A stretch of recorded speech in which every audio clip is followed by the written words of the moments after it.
ಇವಾಗ ಸ್ಪೆಷಲ್ ಚಾ ಮಾಡಾಕತ್ತೇನೆ ನೋಡ್ರಿ. ಚಾ ಅಲ್ವಾ ಟೀ ಅದ. ಟೀನಾ? ಟೀನಾ ಅಂತ ಹೇಳು, ಪರವಾಗಿಲ್ಲ. 2 ಲೋಟ, ನಮಗೆ 3 ಮಂದಿ ಇವ್ರ ಮನ್ಯಾಗ ಸದ್ಯಕ್ಕೆ. ಈಗ 3 ಲೋಟ ಮಾಡ್ಬೇಕಂದ್ರೆ 2 ಲೋಟ ಹಾಲು ಹಾಕೇನ್ರಿ, 1 ಲೋಟ ನೀರು ಹಾಕ್ತೇನ್ರಿ. 1 ಲೋಟ ನೀರು, 2 ಲೋಟ ಹಾಲು, ಅದಕ್ಕೆ ಒಂದೇ ಒಂದು ಚಮಚೆ ಸಕ್ಕರೆ ಹಾಕ್ತೇನ್ರಿ. ಅದು ಹಾಲು ಸಪ್ರೇಟ್ ನಮ್ಮ ಮನೆಗೆ ಅಂತ ಕಾಸಕತ್ತೇನ್ರಿ.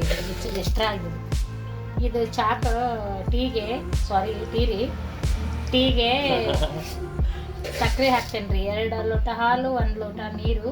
ಕೇಟಿನ ರೀ ಇದು. ಟೀ ಅಂದ್ರೆ ಕೇಟಿ ಥರನ ಚೆನ್ನಾಗಿ ಟೇಸ್ಟ್ ಬರ್ತೈತ್ರಿ. ಇದಕ್ಕೆ 1.5 ಚಮಚೆ ಸಕ್ಕರೆ ಹಾಕೇನ್ರಿ.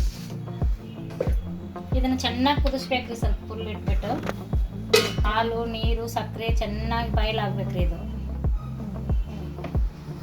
ಈಗ ಸಕ್ಕರೆ, ಹಾಲು, ನೀರು ಚೆನ್ನಾಗಿ ಬಾಯ್ಲಾಗೈತ್ರಿ. ಈಗ ಬಾಯ್ಲಾದ್ಮೇಲೆ 2 ಚಮಚೆ ಟೀ ಪುಡಿ ರೀ. ಟೀ ಪುಡಿ ಹಾಕಿದ್ಮೇಲೆ ರೀ ಮುಚ್ಚಿಬಿಡ್ಬೇಕ್ರಿ. ಅದಕ್ಕೆ ಮುಚ್ಚಳ ಮುಚ್ಚಿದ್ಮೇಲೆ ಹಾಫ್ ಮಾಡ್ಬೇಕ್ರಿ. ಒಂದು 5 ನಿಮಿಷ ರೀ ಮುಚ್ಚಳ ಮುಚ್ಚಿ ಹಾಫ್ ಮಾಡ್ಬೇಕ್ರಿ. ಹಾಫ್ ಮಾಡಿ 5 ನಿಮಿಷ ಆದ್ಮೇಲೆ ತಕ್ಷಣ ಸೋಸ್ಬಿಟ್ರೆ ಟೀ ಸೂಪರ್ ಇರುತ್ತೆ ರೀ. ಸೋಸೋದನ್ನು ತೋರಿಸ್ತೇನೆ ರೀ. ಈಗ 5 ನಿಮಿಷ ಮುಚ್ಚಿಟ್ಟೇನೆ ರೀ ನಾನು. ಟೀ ಪುಡಿ ಹಾಕಿದ್ಮೇಲೆ ನಾವು ಗ್ಯಾಸ್ ಆಫ್ ಮಾಡಿ ಮುಚ್ಚಿದ್ದೀವಿ ರೀ. ಮುಚ್ಚಿ 5 ನಿಮಿಷ ಆಯ್ತು ನೋಡ್ರಿ. ಇದನ್ನು ಮುಚ್ಚಿದ ಟೀ ಪುಡಿ ಹಾಕಿದ್ಮೇಲೆ ಕುದಿಸ್ಬೇಡ್ದ್ರಿ, ಬೆವಸ್ಬೇಡ್ದು. ಆಮೇಲೆ 5 ನಿಮಿಷ ಹಂಗೆ ಮುಚ್ಚಿಟ್ಬಿಟ್ಟು ಟೀ ಪುಡಿ ಹಾಕಿ ಮಿಕ್ಸ್ ಮಾಡ್ಬೇಕ್ರಿ. ಮಿಕ್ಸ್ ಮಾಡಿದ್ರೆ ಟೀ ನೋಡ್ಬೇಕ್ರಿ. ಟೀ ಸೂಪರಾಗಿ ಸೋಸ್ತಾ ಇದ್ದೇನೆ ನೋಡ್ರಿ. ಇವಾಗ ಫಿಲ್ಟರ್ ಮಾಡ್ತಾ ಇದ್ದೇನೆ. ಸೂಪರ್ ಆಗಿದೆ ನೋಡಿ.